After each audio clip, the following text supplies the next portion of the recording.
Hey guys, so today I'll be doing a new what if that I found really interesting, which is what if Goku sent back to the past? So the way this begins is we see Dragon Ball GT Goku as a kid leaving with Shenron to go to a world we have never seen before, as he says bye to all his friends and goes to live a life with Shenron basically. So as they're traveling in their journeys, they go and they learn a lot of different mystic arts, and they see a lot of different beings and cultures. And eventually, Goku is happy with this and he wants to stay here for a long time.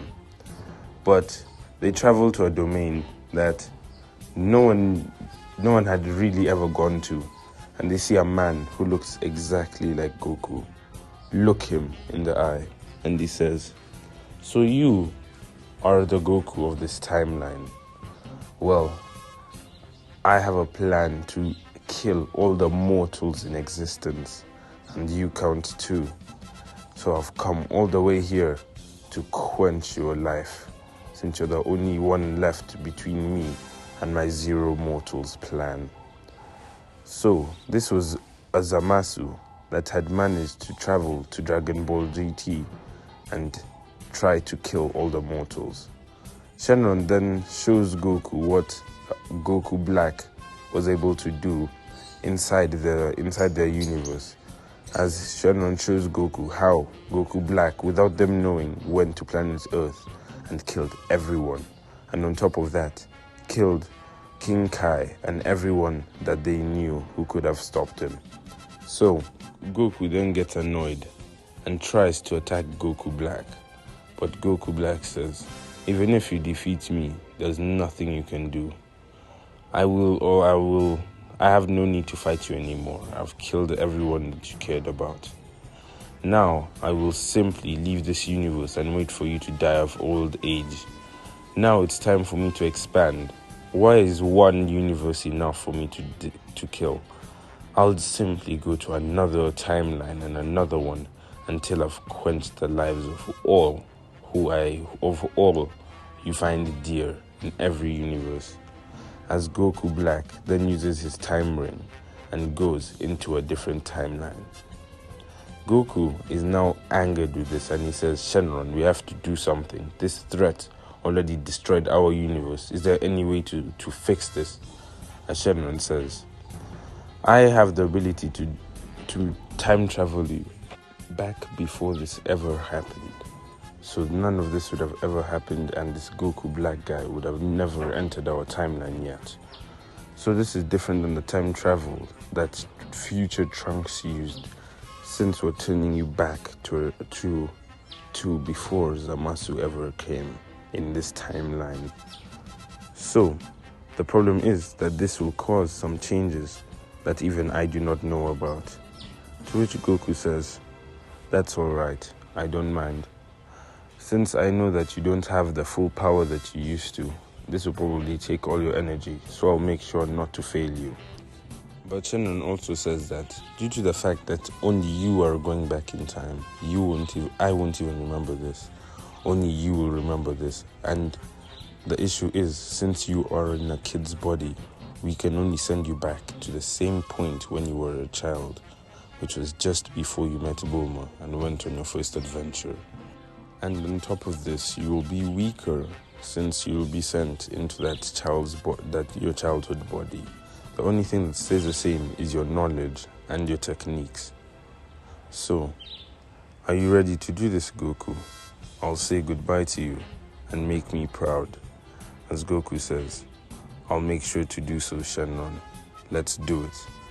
As Shenron's eyes go red, he says, "It's sad I won't remember this, but I really enjoyed our travels together, Goku."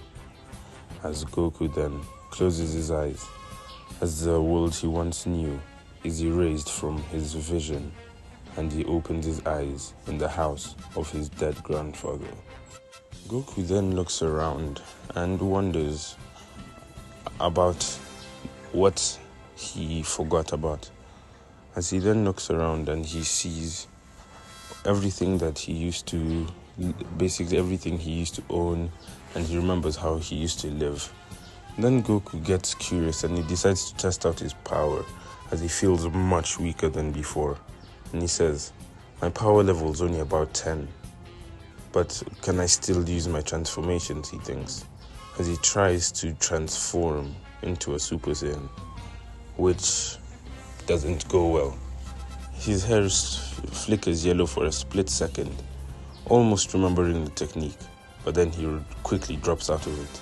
But this spike of power of 500 is enough to alert everyone around the world that someone terribly strong for that time had basically come.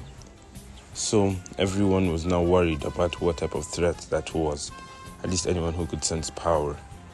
So then Goku then realizes that he has to basically do everything from zero again. So he decides to wait and meet Bulma. So he then talks to Bulma and he then tells her that he's a really strong fighter and would like to join on her journeys. While Goku also doesn't want to wait for everything to happen, since no one's really much of a threat to him anymore, and finding these Dragon Balls would be a bit boring. So he realizes that he remembers the key of almost every fighter that he has ever fought. So he decides to use the instant transmission technique to teleport him and Bulma to all the Dragon Balls, basically. So then this makes the job much faster. And in this scenario, he doesn't want the androids to exist.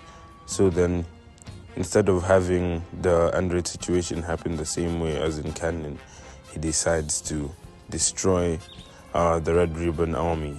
But instead of killing Jiro, he makes sure to take him alive. And instead, they forced him to work for Capsule Corp, to make good technology that helps people.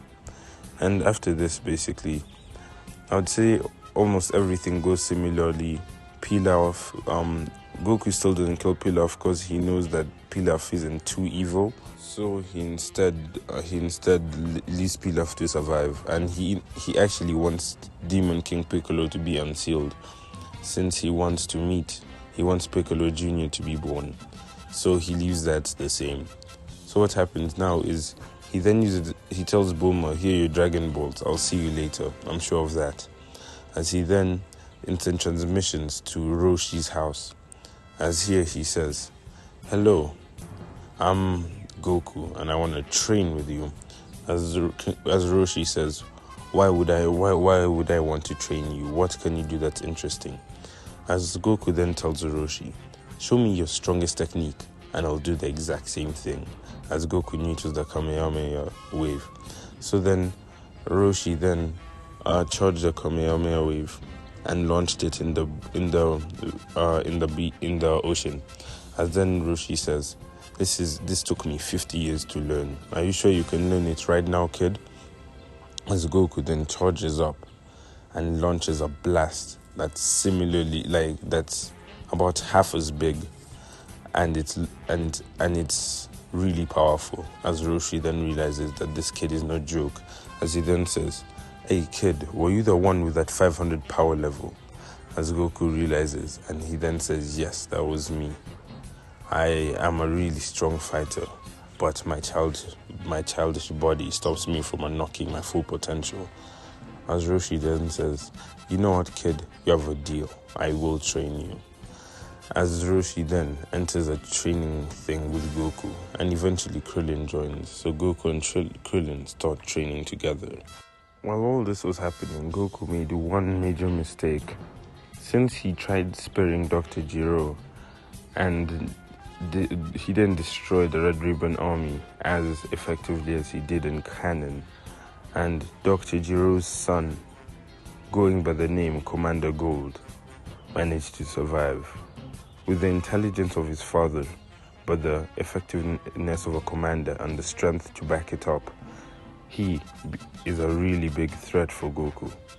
And Commander Gold then, being the only survivor that he knows, thinking his father is dead, swears vengeance against Goku, as he then disappears in the darkness to create his own android army. So now, On top of this, King Piccolo, from his ceiling, could feel this 500 power level, as he knew that this would be trouble. So as soon as the Pilaf gang unsealed him, he swiftly set off to find the Dragon Balls earlier than canon, when no one knew about this, as he then collects them all, wishes for his youth, and then disappears into the shadows to start training. While Piccolo was training, he gets approached by Commander Gold, and Commander Gold asks Piccolo, "How would you feel becoming the perfect being?" As then, this is where this part ends. We see Goku training with Krillin to become more powerful, while on the other side of the planet, Piccolo is going through some mechanical upgrades. So I'll leave it here. If you guys enjoyed the series, then I'll be sure to make part 2. But if you didn't, fair enough, and yeah, just let me know. Thanks for watching, and yeah, have a good day, guys.